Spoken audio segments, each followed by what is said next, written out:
Hello बच्चों, कैसे हो आप सब। नीट 2020 आने वाला है 13 सितंबर 2020। ठीक है, अब नीट के लिए जो हम प्रैक्टिस कर रहे हैं लास्ट मोमेंट के, इसमें क्या ज़रूरी है, प्रीवियस ईयर्स के क्वेश्चंस को हम अच्छे से प्रैक्टिस करें। और इसी सीरीज में आज हमने एक और हुआ था हमारा लास्ट सेशन में, और एक आज भी हम लोग नए लेंगे, इसी 2018 के पेपर को लेंगे। फिर 3-4 प्रीवियस ईयर्स के क्वेश्चंस अगर हम अच्छे से कर लेते हैं, मेरी कोशिश ये रहेगी सिर्फ आपको सॉल्यूशन ना दूं, बल्कि उसके पीछे का जो बेसिक कॉन्सेप्ट है उसको भी अच्छे से डिस्क्राइब करूं। ठीक है, तो आप मेरे साथ बने रहिए, और जब इसको आप कर रहे हैं तो साथ में पेन पेपर लें। हो सकता है कैलकुलेशन में मैं थोड़ा टाइम लगाऊं, आपको क्या करना है, कैलकुलेट करना है। मैं कॉन्सेप्ट पर फोकस ज्यादा करूंगा, ठीक है। और हो सकता है कि कैलकुलेशन में आपको अपने लेवल से, क्योंकि आपको एग्जाम देना है, मैं अगर यहां पर जल्दी कर दूं या लेट से करूं, उससे आपका बहुत ज्यादा फायदा होगा या नहीं होगा वो आप खुद समझ सकते हैं। आपको प्रैक्टिस करनी है। हमारी कोशिश ये है एकलव्य में कि आपको कॉन्सेप्ट बहुत बढ़िया तरीके से समझाया जाए, और किस तरीके से अप्रोच करते हैं प्रॉब्लम को, इस पर फोकस किया जाए। कैलकुलेशन थोड़ा सा आप ध्यान रखें। हो सकता है अगर एक आध क्वेश्चन में प्रिंटिंग एरर होने की वजह से थोड़ी दिक्कत आ रही थी, लेकिन वो चीजें ठीक कर लिए हमने। अब हम क्या करेंगे, आज जो क्वेश्चंस ले रहे हैं इसी नीट 2018 के पेपर्स हैं, हम देखते हैं कि किस तरीके से अप्रोच करते हैं। मैंने जैसा कहा, कॉन्सेप्ट को ज्यादा फोकस करना है आपको। कॉन्सेप्ट अगर आप रिकॉल कर सकते हैं तो अच्छी बात, नहीं तो जो आपको बताया जाएगा उन कॉन्सेप्ट को आप बढ़िया तरीके से समझें और उसको अप्लाई करने की कोशिश करें। ठीक है, तो शुरू करते बिना वक्त गंवाए। अगले कुछ क्वेश्चंस हमने किए हुए हैं, ठीक है। ये वाला क्वेश्चन हमने कर लिया था लास्ट सेशन में ही, ठीक है। ये क्वेश्चन कौन से चैप्टर का था, ये वाला, ये भी हमने कर लिया। ये भी बहुत सिंपल है, इसमें बहुत बड़ा कॉन्सेप्ट नहीं है। ये करंट इलेक्ट्रिसिटी का है, यानी कि विद्युत धारा वाला जो चैप्टर है। अच्छा, ये भी हमने कर लिया था। तो देखा 2018 में 2 क्वेश्चंस हैं जो विद्युत धारा वाले चैप्टर से है, ठीक है, 2 क्वेश्चंस। इसको भी हमने कर लिया था। ये चैप्टर है रे ऑप्टिक्स। रे ऑप्टिक्स मतलब, रे ऑप्टिक्स में आपको करने की जरूरत थी, यहां पर क्या अपवर्तनांक दिया हुआ है, आप देख लें, प्रिज्म के बारे में था ये, ठीक है। ये भी हमने कर लिया था। अब हम आगे बढ़ते हैं। ये बहुत ही सिंपल क्वेश्चन है। आपको यह समझना है कि विद्युत चुंबकीय तरंग का जो दिशा होती है, विद्युत चुंबकीय तरंग की दिशा वो कैसे निर्धारित होती है, आंखें बंद करके बिल्कुल आराम से पता लगा सकते हो आप। जब हम विद्युत चुंबकीय तरंग की बात करते हैं तो विद्युत क्षेत्र और चुंबकीय क्षेत्र दोनों ही एक दूसरे के लंबवत दोलन करते हैं। इस बात को हमें समझना है। मैक्सवेल ने यह बताया कि आप एक दूसरे को अलग नहीं समझ सकते। अगर विद्युत क्षेत्र है, वो दोलन हो रहा है, तो चुंबकीय क्षेत्र भी होगा, और इन दोनों के सम्मिलित होने पर, जाहिर सी बात है एक दूसरे से वो भिन्न नहीं है, एक दूसरे के साथ जुड़े हुए ही हैं, उनका अन्योन्याश्रय संबंध है एक दूसरे के साथ, वो लंबवत होंगे, ठीक है। और इसी बात का फिर क्या होगा कि इन दोनों की वजह से क्या होगा, विद्युत चुंबकीय तरंग उत्पन्न होगा। यह बहुत ही बेसिक बात है, ध्यान में रखनी है आपको, कि अगर आवेश का त्वरित आवेश है, त्वरित का मतलब अगर आवेश को एक्सीलरेटेड मोशन में रखा जाए, मतलब उसको जल्दी से उसको एक्सीलरेट किया गया, मान लेते हैं 0 से उसको एक्सीलरेट करवा दिया हमने, मतलब उसको त्वरण दिया हमने, तो क्या होगा, जब एक्सीलरेटेड मोशन में है, त्वरित गति में है, तो क्या होगा, विद्युत चुंबकीय क्षेत्र, ध्यान रखना है, विद्युत चुंबकीय क्षेत्र जो है, विद्युत चुंबकीय तरंग उत्पन्न होगा, विद्युत चुंबकीय तरंग उत्पन्न होगा। कब उत्पन्न होगा विद्युत चुंबकीय तरंग? अगर एक आवेश स्थिर है, पहले इसको थोड़ा सा समझ लेते हैं। स्थिर आवेश है, इसका मतलब क्या, सिर्फ इलेक्ट्रिक फील्ड यानी कि विद्युत क्षेत्र होगा उत्पन्न। अगर आवेश गति में है, और मान लेते हैं एक समान गति में ही है, तो एक समान गति में होने पर विद्युत चुंबकीय तरंग उत्पन्न नहीं होगा। त्वरित अगर है, ठीक है, त्वरण हो रहा है, एक समान वेग के साथ अगर चल रहा हो आवेश तो नहीं होगा। यूनिफॉर्म वेलोसिटी से अगर चल रहा है चार्ज, तो जो ईएम वेव है यानी कि विद्युत चुंबकीय ई एम तरंग को वेव कहते हैं। तो इलेक्ट्रोमैग्नेटिक वेव कब होगा, जब एक्सिलरेटेड मोशन में हो चार्ज। ठीक है, इस बात को ध्यान में रखना है। दूसरी बात जो ध्यान में रखनी है, पहले एक डायग्राम बना देता हूं, थोड़ा आपको समझ में आ जाएगा। हम ये एक्स वाई जेड एक्सिस ले रहे हैं, ठीक है। इस दिशा में अभी इस प्रश्न को हल नहीं कर रहे, हम बेसिक बात को समझ रहे हैं। मैं यहां इधर कर देता हूं ताकि कंफ्यूजन ना रहे। देखो, हमें यह समझना है कि विद्युत क्षेत्र और चुंबकीय क्षेत्र ये दोनों ही दोलन कर रहे हैं, ये दोनों ही दोलन कर रहे हैं। तो मान लेते हैं अगर इस दिशा में विद्युत क्षेत्र दोलन कर रहा है, इस दिशा में, यानी कि ये क्या है, इसको हम ऐसे कह सकते हैं, ये एक्स एक्सिस, ये वाई एक्सिस और ये जेड एक्सिस। ठीक है, अगर विद्युत क्षेत्र में दोलन कर रहा हो, विद्युत क्षेत्र दोलन कर रहा हो जेड एक्सिस में, तो विद्युत चुंबकीय तरंग जो है, विद्युत चुंबकीय तरंग, ये एक्स एक्सिस में होगा। कैसे, इसको समझते हैं। ये चीज यहां पर ध्यान में रखना है। आपको यह समझना है ईएम वेव की दिशा, ईएम वेव की दिशा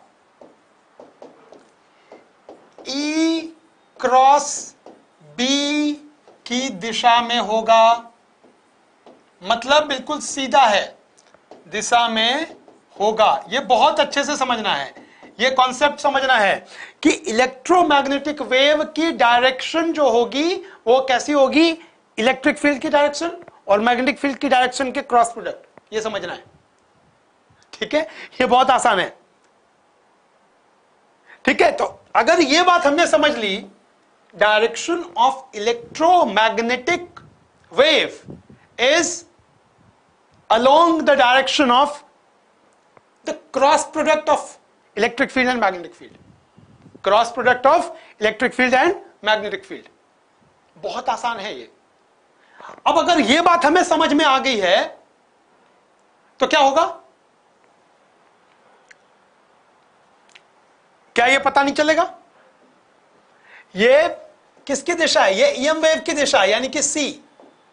मान लेते हैं यहां पर वेलोसिटी दी हुई है, ईएम वेव, इलेक्ट्रोमैग्नेटिक वेव, विद्युत चुंबकीय तरंग की दिशा जो है वो एक्स एक्सिस में है। बहुत बढ़िया, अभी तो हमने समझा कि अगर एक्स एक्सिस में है तो इसका मतलब, और यहां पर एक और चीज भी दी हुई है, क्या दिया हुआ है, विद्युत क्षेत्र, यानी कि ई का डायरेक्शन है ये जे कैप में, तो बी का क्या होगा, बी मैग्नेटिक फील्ड हमें जो निकालना है वो ई क्रॉस बी निकालना है, किधर, एक्स एक्सिस के अलोंग।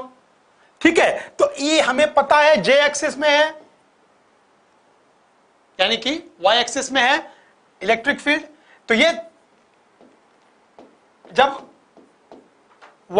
जब जेड एक्सिस में होगा मैग्नेटिक फील्ड, तभी तो जो तरंग की दिशा होगी वो किधर होगी, तरंग की दिशा एक्स एक्सिस में, आई कैप दिया हुआ है ना, एक्स एक्सिस में, तभी होगा। तो हमारा कौन सा उत्तर है, बताने की जरूरत है क्या। मतलब ये देखते ही होना चाहिए, इसमें कोई समय ही नहीं लगना चाहिए, लेकिन ये तब होगा जब हम बेसिक बात को अच्छे से समझ लेंगे। क्या था कि electromagnetic wave is directed along the direction of cross product of electric field and magnetic field. विद्युत यहां विद्युत क्षेत्र और चुंबकीय क्षेत्र के क्रॉस प्रोडक्ट यानी कि सदिश गुणनफल, ठीक है, सदिश गुणनफल की दिशा जो होगी उसी दिशा में विद्युत चुंबकीय तरंग की दिशा होगी। ठीक है, अब हम अगले प्रश्न की तरफ बढ़ते हैं। हां, ये प्रश्न है 11वीं का। ठीक है, लोटन गति। ठीक है, लोटन गति। लोटन गति में क्या क्या आ रहा है? स्थानांतरीय गति व घूर्णी गति। पहले तो इस बात को समझ लेते हैं। लोटन गति मतलब स्थानांतरीय गति, तरीय गति प्लस घूर्णी गति। सबसे पहली बात तो यही समझनी है हमें, यानी कि एक बार फिर से बोलूं इंग्लिश में, क्या? Translation plus rotation is rolling. Rolling motion is क्या? Translation plus rotation. ठीक है, तो अब जैसे मान लेते हैं इसको, ये देख रहे हैं रोटेट करना है, इसको क्या करना है? रोल करना है, मतलब लोटन गति। लोटन गति ऐसे होगी, ये हो रही है लोटन गति। घूर्णी भी है और स्थानांतरीय गति भी है। स्थानांतरण किसका हो रहा है?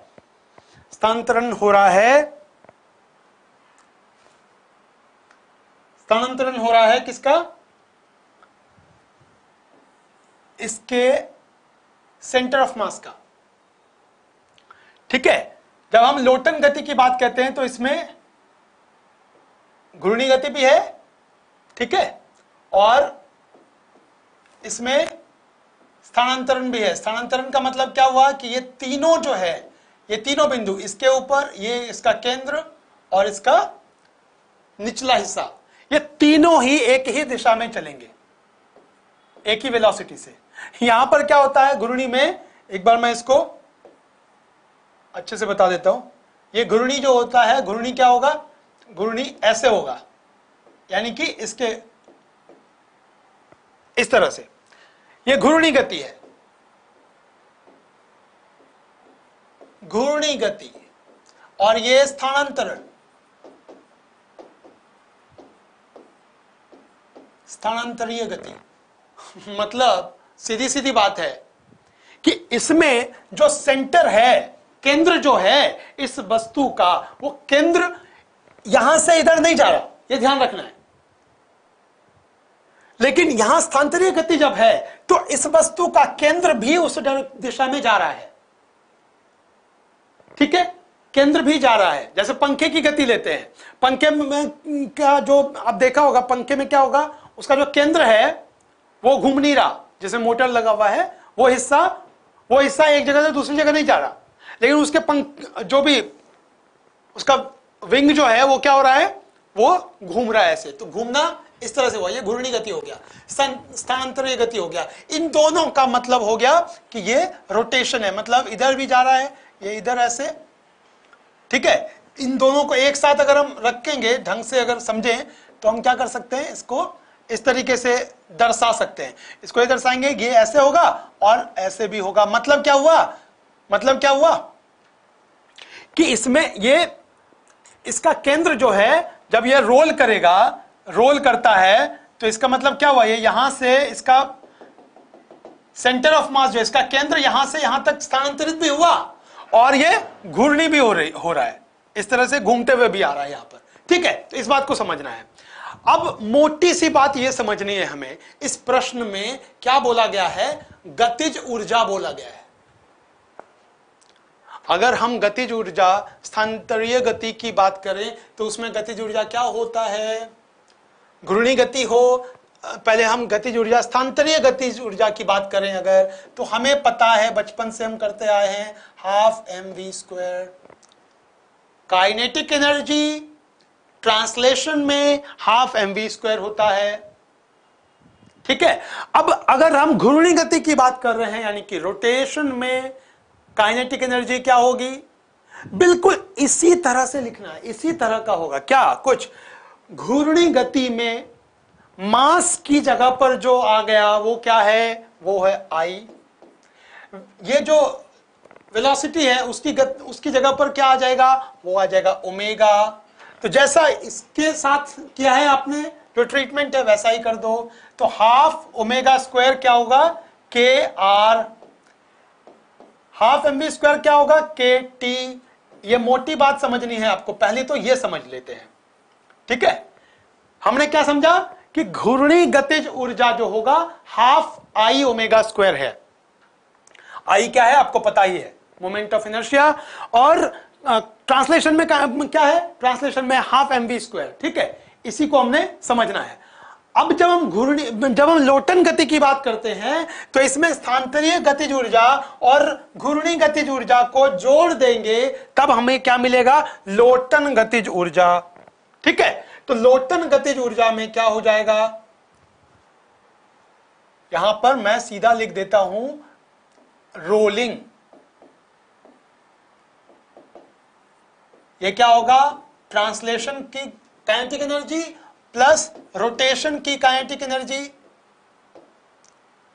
ये ट्रांसलेशन मतलब स्थानांतरीय गति, स्थानांतरीय गतिज ऊर्जा, और ये रोटेशन मतलब घूर्णी, ठीक है। अब हम क्या करेंगे, सीधे सीधे तौर पर लिखेंगे half mv² plus half I omega. अब एक चीज हमें समझना है, यहां पर v बराबर होता है ओमेगा r, ठीक है। हम चाहे तो इसकी जगह पर इसको रख सकते हैं, v² बाय ओमेगा की जगह पर v² बाय r लिख देते हैं। Half mv² plus half i into v² by r², v² by r², ऐसे लिख लिया। हम अगर इसको बाहर ले लें तो क्या होगा, mv², 1 plus i by r² हो जाएगा, ठीक है। तो लोड यहां पर क्या हुआ, रोलिंग, यानी कि लोटन गतिज ऊर्जा। यहां पर अच्छे से समझ लेते हैं, हिंदी में भी लोटन गतिज ऊर्जा।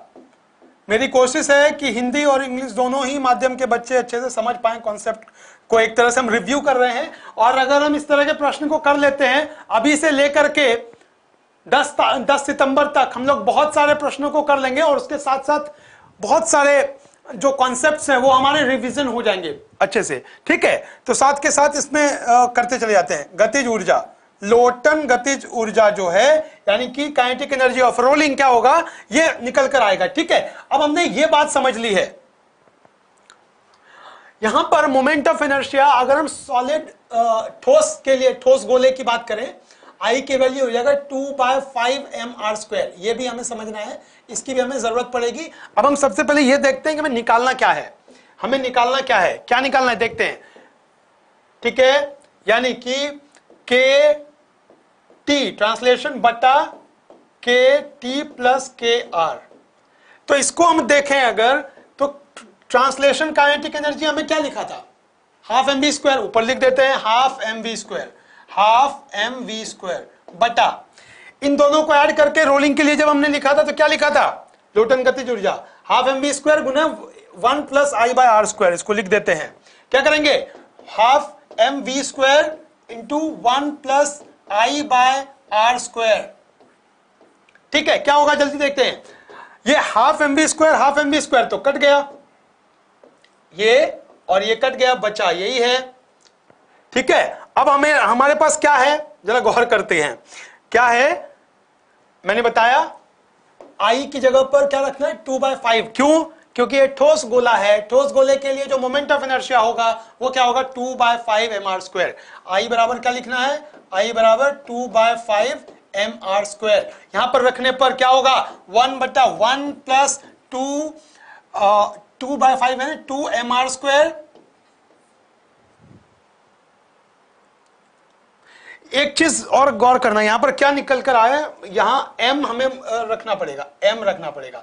एक चीज ध्यान में रखना है, ये गड़बड़ हो गया था, इसको क्या करना है, I by M R square, जब हम इसको कॉमन लेंगे ना तो I by M R square, यहां पर फिर से हमें रखना पड़ेगा, डायमेंशनली फिर गलत हो जाएगा ना, ये भी देखना है। कई बार क्या होता है कि आपने यूज कर लिया, लेकिन आपको यहां देखना है कि इसका डायमेंशन क्या होना चाहिए, यानी कि विमा जो होनी चाहिए इसकी, विमा नहीं होना चाहिए, 1 है ना, 1 की तो कोई विमा होती नहीं है, तो इसको ये देखना है कि इसको विमा नहीं होनी चाहिए इसकी, ठीक है। तो I by M R square होता है, इसको मैं फिर से लिख देता हूं, ठीक है। तो यहां एम आर स्क्वायर बाय, इसको जब रखेंगे, इसको जब रख रहे हैं यहां पर, तो क्या निकल कर आएगा, इसको रखेंगे तो क्या निकल कर आएगा, 2mr square by 5mr square, ठीक है। तो क्या हो जाएगा, mr स्क्वायर कट जाएगा। इसके बाद इसको जब हल करेंगे तो क्या मिलेगा, इसको जब हल करेंगे तो क्या मिलेगा, 1/2, 1 + 2/5, इसको अगर हल करेंगे तो हमारे पास आएगा 5/7, ठीक है। तो हमारा उत्तर क्या है, 5/7। तो हमें यह ध्यान में रखना है कि पूछा क्या गया, बहुत ही सरल प्रश्न है, ये बहुत ही सरल प्रश्न है, ठीक है। क्या था इसमें, गतिज ऊर्जा की बात करनी थी। अगर रोलिंग हो रही है, यहां पर जैसा देख रहे हैं, रोलिंग हो रही है, तो उसमें ट्रांसलेशन की भी काइनेटिक एनर्जी होगी, रोटेशन की भी काइनेटिक एनर्जी होगी, दोनों को हमें रखना पड़ेगा। ट्रांसलेशन की काइनेटिक एनर्जी बटा ये लोटन गतिज ऊर्जा, इन दोनों को हमें रखनी, इनका अनुपात लेना है, ठीक है। तो ये हमारा उत्तर हो गया 5/7। तो इसका मतलब एक चीज बहुत ध्यान से फिर से समझना है, क्या कि लोटन गतिज ऊर्जा जब होगा, मैं एक बार फिर से लिख देता हूं, लोटन गतिज ऊर्जा जो होगा, लोटन गतिज ऊर्जा क्या निकल कर आएगा, लोटन गतिज ऊर्जा होगा 12mv²। ये क्या है, अगर इसको ध्यान में रखेंगे ना आसान हो जाएगा, फिर तो सब्स्टिट्यूट ही करना है, फिर रख दो उसमें समीकरण में जो भी वैल्यू दिया हुआ है, जो भी मान दिया हुआ है, और उत्तर 1 + I by M R square, I by M R square. इसको सीधे सीधे तौर पर हम रख सकते हैं kinetic energy of rolling, kinetic energy of rolling, ठीक है। ये हमने लिख लिया, ठीक है, ये ध्यान में रखना है। कई बार क्या होता है, सीधा ऐसे इसी से प्रश्न पूछ देते हैं, तो बहुत आसान है, ठीक है। चलिए आगे बढ़ते हैं।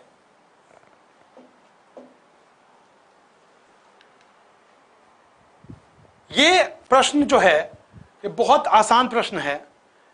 इसमें क्या करने की जरूरत है, इसमें आपको रेडियो एक्टिव पदार्थ दिया हुआ है, अर्ध आयु दी हुई है।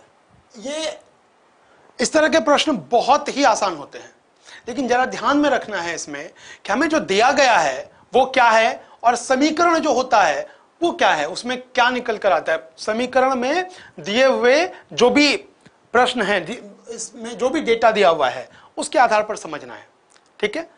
तो अब थोड़ा सा कॉन्सेप्ट पर पहले ध्यान दे देते हैं कि क्या होता है। यहां पर नाभिकों की संख्या, कितने नाभिकों की संख्या है वो देखना है पहले, है ना। तो आरंभिक संख्या जो है, ठीक है, वो n0 है, और ये क्या है, बचे हुए नाभिकों की संख्या है, रेडियो एक्टिव नाभिकों की संख्या, ये बचा हुआ है, ठीक है। हमें पता है रेडियो एक्टिविटी में क्या होता है, अर्ध आयु T, ये हमें ज्ञात है, ठीक है। नियम जो है रेडियो एक्टिव डीके का, रेडियो एक्टिव विघटन जो होगा, उसमें क्या होगा, उसमें होगा n, इसको हम ऐसे कह सकते हैं dn बाय dt कर लेते हैं, dn बाय dt, रेट जो होगा dn by dt is proportional to ये बचा हुआ, मतलब कोई भी रेडियो एक्टिव न्यूक्लियस है, तो रेडियो एक्टिव न्यूक्लियस का उसके अंदर जो भी डिके होगा, वो डिके कितना कैसा होगा, कोई भी पदार्थ है उसमें रेडियो एक्टिव डिके हो रहा है, तो रेट ऑफ डिके क्या होगा? ये रेट ऑफ डिके बोल रहे हैं, rate of decay. Rate of decay क्या होगा? dn/dt प्रोपोर्शनल टू किसके? जो बचे हुए नाभिकों की संख्या है। यह ध्यान रखना है कि मान लो पहले कितने थे, पहले इतने थे, बचे हुए कितने हैं, इतने हैं, विघटन कितने का हुआ? विघटन हुआ n0 घटाव n। ये क्या है? विघटित हुए, क्या लिखा हुआ है यहां पर, ये ध्यान समझना है। विघटित हुए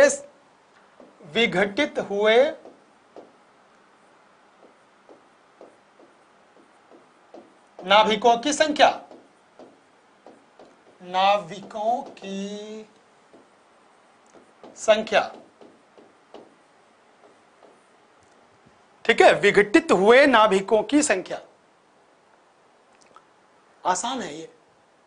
पहले कितना था? पहले इतना है। अब कितना बचा? इतना बचा। तो विघटित हुए नाभिकों की संख्या निकल गई।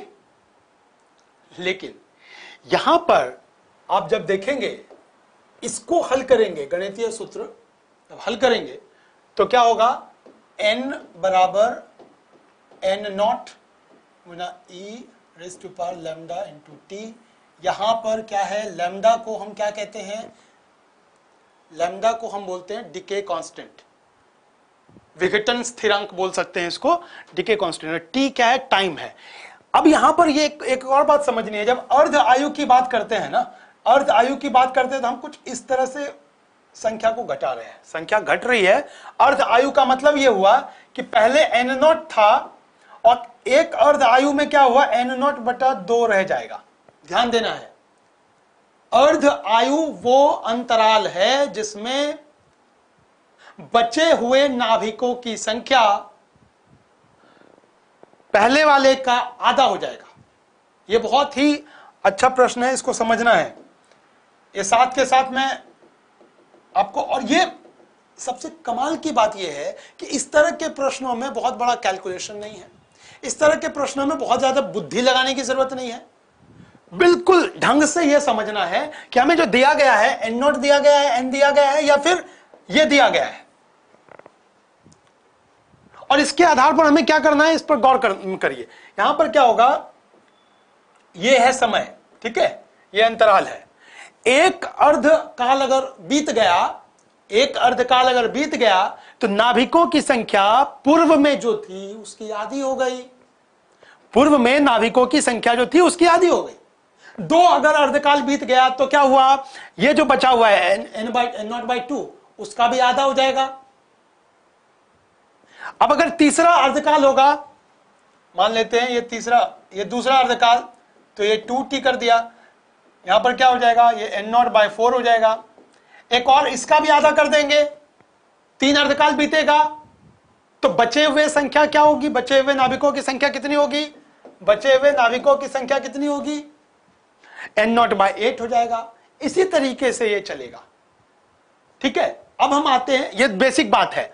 अब इसी को हम एक गणितीय सूत्र के माध्यम से अगर हम इसको लिखना चाहेंगे तो कैसे आएगा? ये आएगा n/n0, n/n0 बराबर 1/2 का घातांक जो होगा इस पर, वो घात क्या होगा देखते हैं। घात होगा ये t/अर्धकाल, ये ध्यान देना है, t/अर्धकाल। ये t कौन सा है? ये कोई भी समय है जो घटित हो रहा है वो समय। ये t कौन सा है? ये नियत समय है। कौन सा? अर्धकाल। किसका? उस सैंपल का, जो पदार्थ दिया हुआ है उसका। n क्या है? फिर से एक बार सोचते हैं। n है बचे हुए नाभिकों की संख्या। n0 क्या है? पूर्व में कुल नाभिकों की संख्या, विघटन से पूर्व कुल नाभिकों की संख्या n0। तो इसके आधार पर हम बड़े ही आराम से ज्ञात कर सकते हैं इस प्रश्न का उत्तर। देखिए क्या दिया हुआ है। आरंभ में नाभिकों की संख्या, सबसे पहले लिखते हैं कि हमें क्या क्या ज्ञात है। n0 हमें ज्ञात है, कितना है? 600।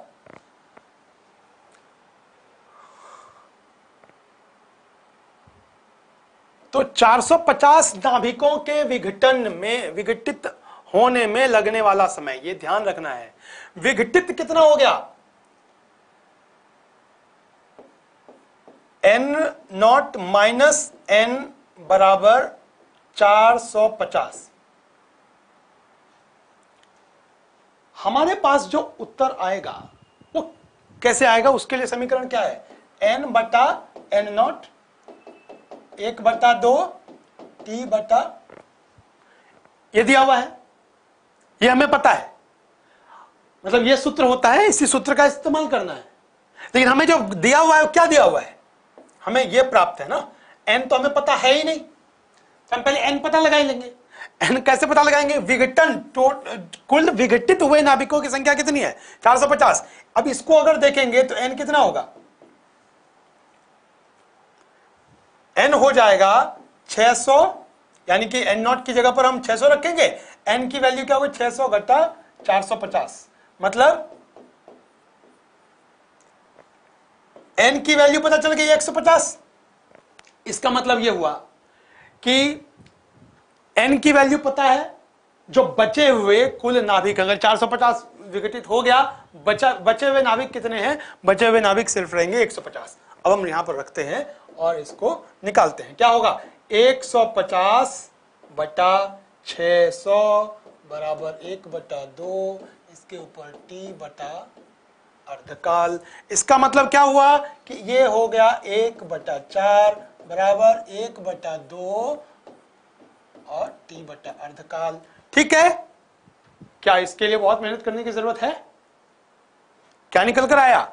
इसको भी हम लिख सकते हैं, कैसे, इसको भी हम लिख सकते हैं 1/2 का वर्ग बराबर 1/2 का t बटा t, यानी कि अगर हम देखें तो क्या निकल कर आया, 1/2 का वर्ग बराबर 1/2 t बटा ये अर्धकाल।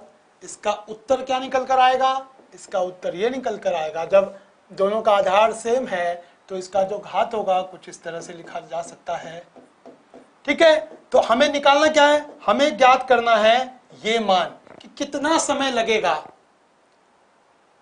ठीक है, कितना समय लगेगा, तो t बराबर क्या होगा 2 × t, ये t यहां पर क्या है, अर्धकाल है, अर्धकाल, अर्धकाल हमें दिया हुआ है, अर्धकाल कितना दिया हुआ है, अर्धकाल हमें दिया हुआ है 10 मिनट, तो 10 मिनट अर्धकाल दिया हुआ है। हमारा जो उत्तर आया वो क्या आया, t बराबर 2 × t, तो t बराबर क्या 2 × 10 मतलब 20 मिनट,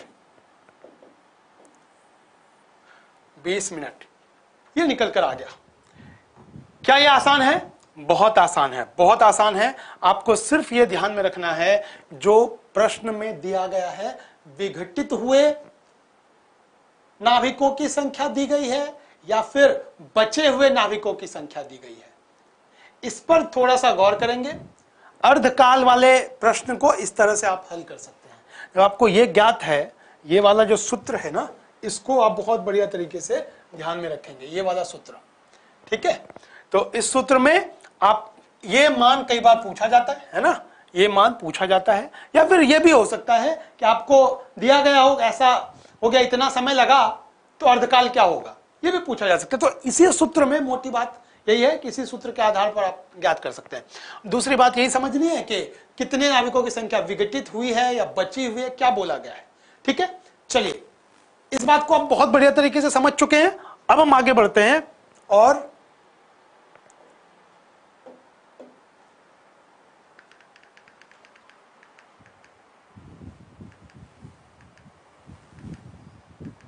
अगला प्रश्न लेते हैं। एक बार इस प्रश्न की तरफ देखते हैं। इस प्रश्न में ये एक एरर है, इस एरर को पहले हटा दें। ये 20 है, ये ध्यान में रखना है। इस प्रश्न में ये 20 है दिया हुआ, प्रिंटिंग एरर थी तो ये 20 है दिया हुआ, यानी कि यहां पर इसको पढ़ लेते हैं। क्या दिया हुआ है कि लोलक है, यानी कि पेंडुलम, पेंडुलम है और ये लटका हुआ है, सरल आवर्त दोलक की तरह ये काम कर रहा है, मुक्त रूप से आगे पीछे गति कर रहा है। मध्य स्थिति से ये विस्थापन जो है, मतलब यहां पर जो विस्थापन दिया गया है ये दिया गया है 5 मीटर। इसको हम ऐसे समझ लेते हैं, x दिया हुआ है 5 मीटर, a दिया गया है 20 मीटर पर सेकेंड स्क्वायर, यानी कि त्वरण और ये विस्थापन ये दिया हुआ है। हमें यहां पर क्या ज्ञात करना है, आवर्तकाल यानी कि टाइम पीरियड फाइंड करना है। इसमें बहुत आसान बात क्या है कि आपको ये पहले पता लगाना है कि इसका जो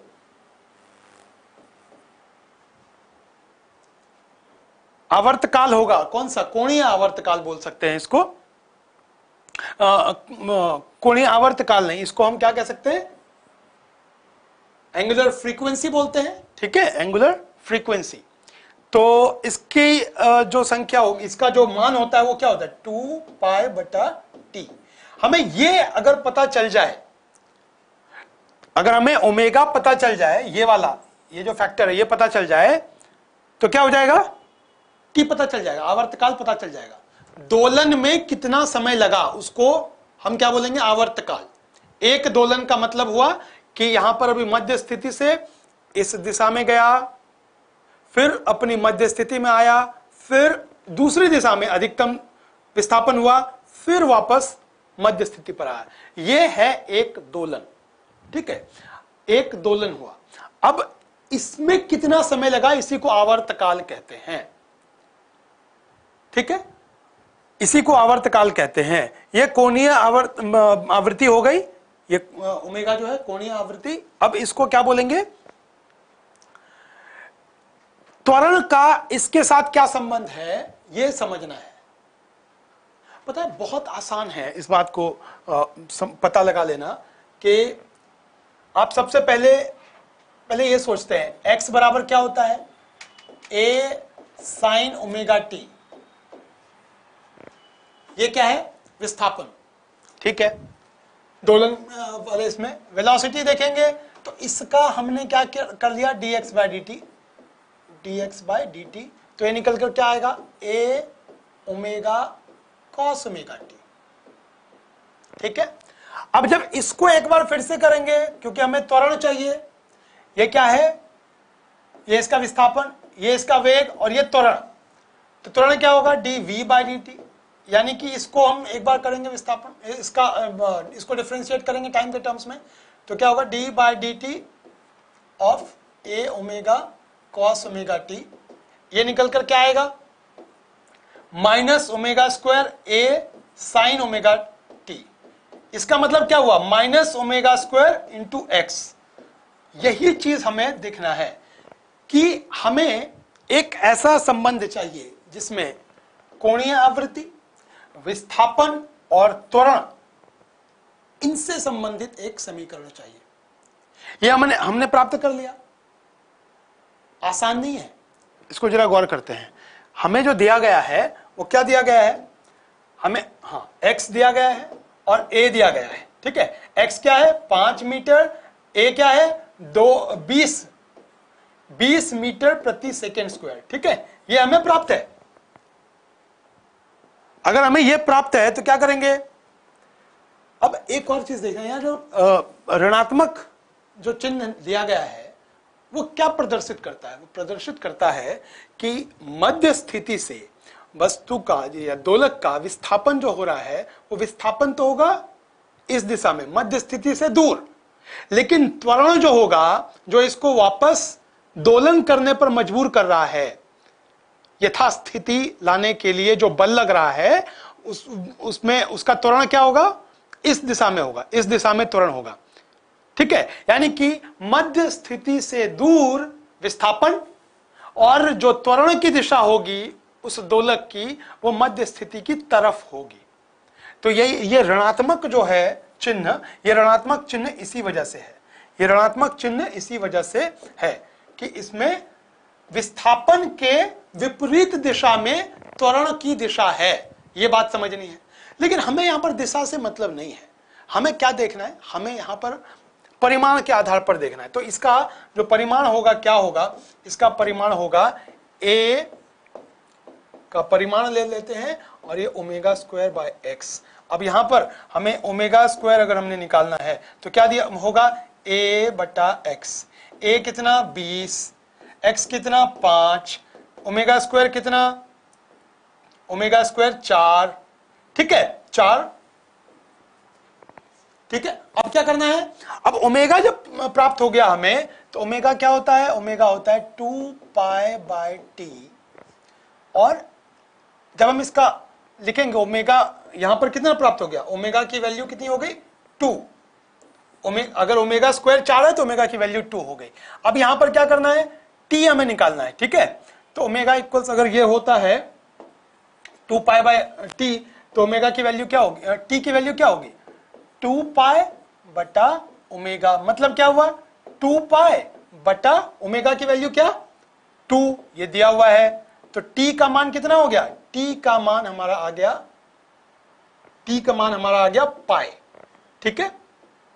टी का मान है पाई सेकेंड, ठीक है। ये रिजल्ट है हमारा, ये आखिरी परिणाम हमारा निकल कर आ गया। यानी कि हमें जब ये दिया गया है तो क्या होगा, ये रिजल्ट है हमारा, ठीक है। ये हमारा आखिरी परिणाम है। तो इस तरीके से अगले सेशन में भी हम लोग क्या करेंगे, प्रश्न तो लेंगे हम, पिछले साल में पूछे गए, नीट में पूछे गए प्रश्न को ही हम लेंगे और उन प्रश्नों को हम हल करते हुए कॉन्सेप्ट्स को बहुत बढ़िया तरीके से रिवाइज भी करते चले जाएंगे, ठीक है। तो अगले प्रश्न, अगले सत्र में भी आप इसके लिए पूरे उत्साहित होकर जुड़ें ज्यादा से ज्यादा। और इसके बाद फिर हम लोग बहुत जल्दी जल्दी ये रिवाइज करेंगे। जब तक नीट 2020 हो नहीं जाता हम लोग प्रतिदिन प्रश्न हल करेंगे, साथ के साथ कॉन्सेप्ट को भी रिवाइज करेंगे। बहुत बहुत धन्यवाद।